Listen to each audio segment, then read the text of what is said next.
अस्सलाम वालेकुम नाज़रीन, एक नए प्रोग्राम में आप सबको खुशामदीद कहता हूँ। आज बहुत ही इंपॉर्टेंट सवाल करने लगा हूँ डॉक्टर साहब से। ये वीडियो जो है बायोफ्लॉक फार्मर जो उन्होंने आखिर तक लाजमी देखनी है। डॉक्टर साहब, क्या बायोफ्लॉक टैंक को हर हफ्ते या सैनिटाइज करना ज़रूरी है?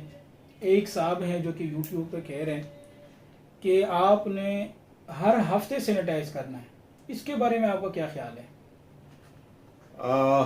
आबिद, पंजाबी का एक मकूला है, यह कहावत है कि नलायक बच्चों दे बस्ते बारे। बात सिर्फ इतनी है कि आता जाता कुछ है नहीं है और बस्ता काफी बड़ा रखा हुआ है। किताब कभी खोली नहीं है और बस्ते में किताबें ही किताबें हैं।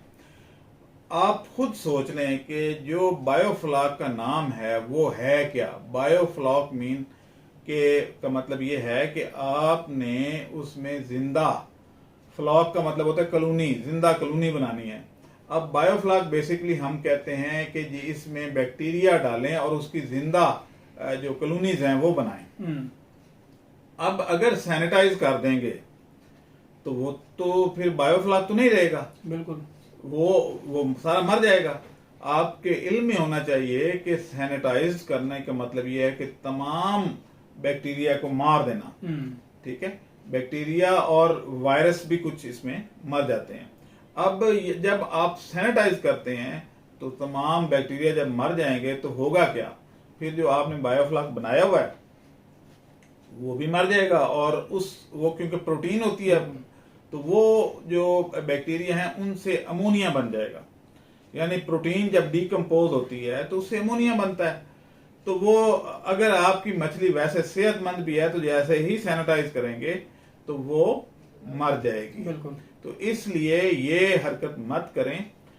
ये कुछ इस तरह के लोग हैं जो सिर्फ असल में यूट्यूब ने बेड़ा गर्क कर दिया है सारा।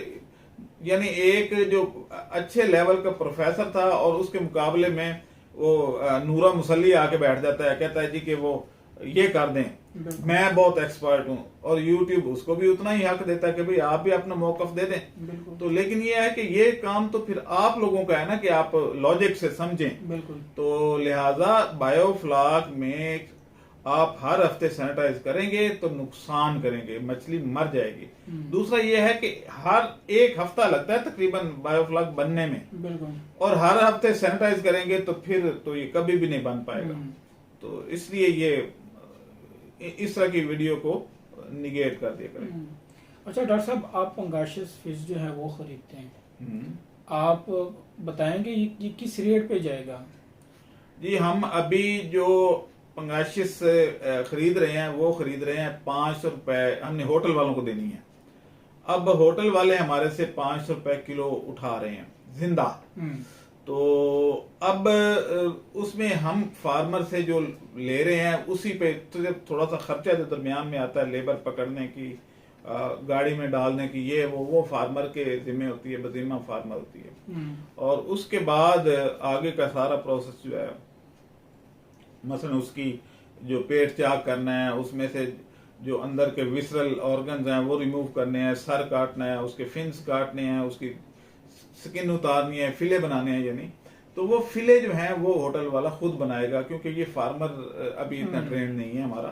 तो इसलिए तो 500 रुपए में हम खरीद रहे हैं। और बाकी जो है होटल वालों को भी फायदा हो रहा है कि आप इंपोर्ट की हमें जरूरत नहीं पड़ेगी। अच्छा डॉक्टर साहब, इसमें डिलीवरी चार्जेस किसके जिम्मे होंगे? डिलीवरी चार्जेस क्या मतलब, जो फार्म से पकड़ के, हाँ वो फार्मर से ही वो काटते हैं। तो अगर 450 या 450 भी बिक जाए तो मेरा ये ख्याल है कि बहुत अच्छा रहेगा। बहुत अच्छा रेट, बिल्कुल। लेकिन एक चीज याद रखें कि ये मंडी में पंगेशियस का कोई रेट नहीं है, क्योंकि आज तक ये मंडी में गई ही नहीं है। ये तो इम्पोर्टेड प्रोडक्ट थी। तो इसलिए ये मंडियों में, अगर एक साहब आए थे मेरे पास कि जी वो मैं पूरी मंडियों में अगर तो वो कहते हैं इसका कोई रेट नहीं है, तो भाई इसका रेट है ही नहीं, ये जाती नहीं है मंडियों में। ये तो सीधी होटलों में, शादी आलों में, घरों में लग्जरी आइटम है और ये नहीं जाती। अच्छा डॉक्टर साहब, क्या कैमरे से मछली की निगरानी हो सकती है? आपने भी मुझे लगता है वो उसकी वीडियो देख ली है। भाई कैमरे से मछली की निगरानी नहीं हो सकती, चाहे एक टैंक के ऊपर 20 कैमरे भी लगा दें, क्योंकि जो आप बायोफ्लॉक बनाते हैं उसमें टर्बिडिटी आ जाती है, यानी वो गदला हो जाता है। और उसमें आप ऊपर खड़े होके अपनी आंखों से भी मछली को नहीं देख सकते, मछली उसकी तह में होती है। तो कैमरे लगाने हैं तो टिकटॉक के लिए शायद वो लगा रहा होगा, वो कैमरे का मछली के लिए इतना फायदा नहीं है। हाँ, ये जरूर है कि सिक्योरिटी हो जाती है, कोई और बंदा ना आए, कोई जानवर अगर आ रहा है, ये बिजली चली गई है, ये कुछ और हो गया, तो उसके लिए ठीक है किसी हद तक। लेकिन पाकिस्तान में वो भी ठीक नहीं, हमने किया था पहले, लेकिन मसला ये है कि वो थोड़ी देर के बाद नेट ऑफ हो जाता है, कभी सिग्नल नहीं आते, कभी बिजली नहीं आती। तो इस तरीके से वो कोई इतना, दूसरे मुल्कों में ठीक है, हो सकता है। वैसे हमारे फार्मर सर इतना कॉस्टली चीज अफोर्ड नहीं कर सकते हैं। वाईफाई लगाओ, उनका 1000-1200 तो बिल है पर मंथ। तो यहाँ पे तो एक एक पैसे के लिए लोग लड़ रहे होते हैं, तो ठीक ठाक 10,000 तो सिर्फ यही खर्च होगा। अच्छा डॉक्टर साहब, आपने सर्दियों के लिए एक केमिकल का जिक्र किया था, क्या वो दस्तयाब है, मिल सकता है अगर फार्मर अभी से बुकिंग स्टार्ट कर दें?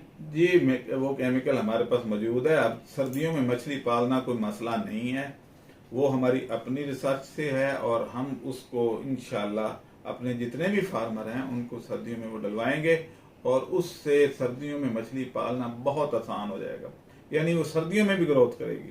अभी सबको ये प्रॉब्लम है, सर्दियां आपके आ जाएंगी 3-4 माह बाद, तो क्या होगा? अभी आधे से ज्यादा सवाल मेरे पास यही आते हैं कि जी अब मछली डाल लें अगर, तो वो दरमियान में सर्दियां आ जाएंगी, फिर क्या करेंगे? भाई टेंशन लेने की जरूरत नहीं है, हम आपके साथ हैं। अच्छा डॉक्टर साहब, आपकी ट्रेनिंग है टैंक इंस्टॉलेशन, वो कब शुरू हो रही है? और एक फिले का आपने कहा था ट्रेनिंग का, तो वो कब है?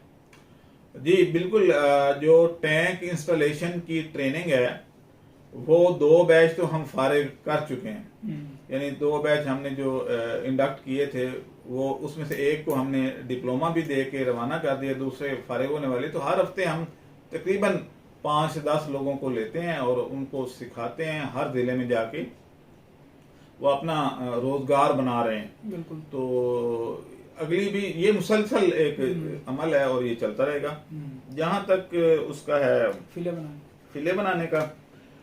तो वो बंदा लाहौर आ चुका है, इस्लामाबाद से लाहौर आ गया और अभी अपने कोई फैमिली मैटर में बिजी है, लेकिन ये है कि जैसे ही वो हमें 1 हफ्ता स्पेयर करके देगा तो हम उससे अपने खवातीन और मर्दों को अलग अलग ट्रेनिंग देंगे और वो 1 हफ्ते की ट्रेनिंग होगी जिसमें आपने कम से कम 25 से 50 मछलियों के फिले बना के दिखाने होंगे और वो आपकी गलतियां निकालेगा। तो जब 50 मछलियां कोई कर लेता है तो फिर उसके बाद वो ट्रेंड हो जाता है। तो इसी तरीके से कराची में हमने एक जगह पे बात की है, तो वो फिले बनाना जानते हैं, तो उधर भी जाके हम ये करेंगे। अच्छा डॉक्टर साहब, कराची में आपने एक प्रोजेक्ट का जिक्र किया था पिछली वीडियो में, वो प्रोजेक्ट कब स्टार्ट हो रहे हैं उसके बारे में भी बताएं। जी बिल्कुल, एक बहुत बड़ा प्रोजेक्ट जो है वो हमने साइन किया है और ये जो है कराची में है। और सूरत ये है कि ये मुझे इसलिए पसंद आया उनकी प्रपोजल के, इससे जो मैं चाहता था ना कि लोगों का रोजगार बने, वो बनना शुरू हो जाएगा। पहले क्या होता है कि हमारे यहाँ आर्मी ऑफिसर, सरकारी ऑफिसर, नेवी के, एयरफोर्स के, बाकी भी अच्छी प्राइवेट ऑर्गेनाइजेशन के जब रिटायर हो जाते हैं तो उनके पास जो जितना भी जमा पूंजी होती है वो एक फार्म हाउस बना लेते थे और वो फार्म हाउस में वो खुद रहते नहीं थे, कभी कभार जाना शौकी बना लिया। टाइलें भी स्पेन से आई, जो उसकी मार्बल है वो किसी और फ्रांस से आया, उसकी जो किचन फिटिंग्स हैं वो इंग्लैंड से आई। तो इस तरीके से वो सारा पैसा उस पर खर्च कर देते थे और आमदन का जरिया कोई नहीं होता था। बाद में वो परेशान होते थे कि रोजगार तो है नहीं, क्या करें, घर बना लिया। अब उसका जो है एक हल इस कंपनी ने निकाला है। ये जैसे बैरियर टाउन है, इस लेवल की एक, आप यूं कह लें कि बैरियर टाउन जितनी नहीं, जरा उससे एक स्टेप नीचे कर लें, तो इस लेवल की एक कंपनी है जिसने ये ऐलान किया है कि हम जो भी फार्म हाउस देंगे उसमें हम टैंक लगा के देंगे, बायोफ्लॉक फिश फार्म के टैंक लगा के देंगे और हर फार्म हाउस के अंदर 20 डायामीटर के 20 टैंक होंगे और उनमें मछली भी डाल के देंगे और अगर झींगे का किसी का मूड हुआ तो झींगा डाल के देंगे और एक फिले प्रोसेसिंग यानी यूनिट जो है वो उस एरिया में होगा, उन फार्म हाउसेस के अंदर। तो टोटल 300 फार्म हाउस हैं जिनके अंदर उन्होंने ये करना है, और उसका इंशाल्लाह इस महीने के एंड तक मैंने कराची जाना है। तो पहला जो मॉडल फार्म है वो हम बना के आएंगे, उसकी आगे जो है फिर वो कॉपीज करना आसान हो जाएगा। इसमें जो है वो स्टाफ भी ट्रेंड एक ही होगा, यानी सब। असल में कराची के लोगों का मसला ये है कि उनके पास पैसा तो है, आगे काम करना वो खुद भी नहीं चाहते, और उनके पास स्किल्स भी नहीं है, खास तौर पे ये जो लाइफ स्टाइल की है, ज़ाहिर शहरी इलाका। तो वो ये चाहते हैं कि पैसा जितना मर्जी लग जाए, लेकिन हो ऐसा काम के जो ऑटोमेटिक हो, यानी पैसे उनके मंथली के जो अखराजात हैं वो पूरे हो जाएं, और स्टाफ भी आप रखें, उसको पालें भी आप, उसके टैंक भी आप लगाएं, फार्म हाउस भी हम खरीद लेंगे, सारा कुछ यानी हम कर लें। जहां पे पैसा खर्च होता है वो कर देते हैं, लेकिन वो ये चाहते हैं कि हमें सर पे ना बैठना पड़े। तो ये ड्यूटीज जो हैं ये भी फिर हमारे जिम्मे लगी हैं कि जी आप ट्रेंड स्टाफ देंगे, तो वो हम ट्रेंड कर रहे हैं। आपको पता है कि फिले बनाने का, बायोफ्लॉक ट्रेनिंग सेशन और दूसरे तीसरे सारे हम कर रहे हैं। अच्छा डॉक्टर साहब, आपका एक किताब भी आपने जिक्र किया था कि किताब भी लिख रहे हैं, तो आपकी किताब मार्केट में कब आ रही है? ये किताब हमने कंपोज कर ली है, उसके कुछ टॉपिक्स और कुछ पिक्चर्स वगैरह एडिट हो रही हैं।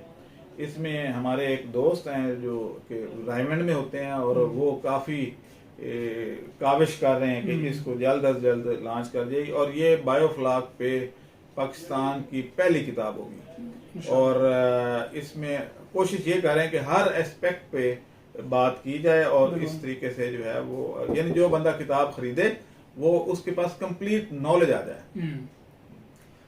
Thank you so much doctor साहब। उम्मीद है आप लोगों को ये वीडियो पसंद आई होगी। आप दें हमें इजाज़त। अल्लाह हाफ़िज़। हमारे चैनल को सब्सक्राइब करें और साथ में बेल आइकन को भी दबा दें, ताकि हमारी हर नई आने वाली वीडियो आप तक बआसानी पहुंच सके।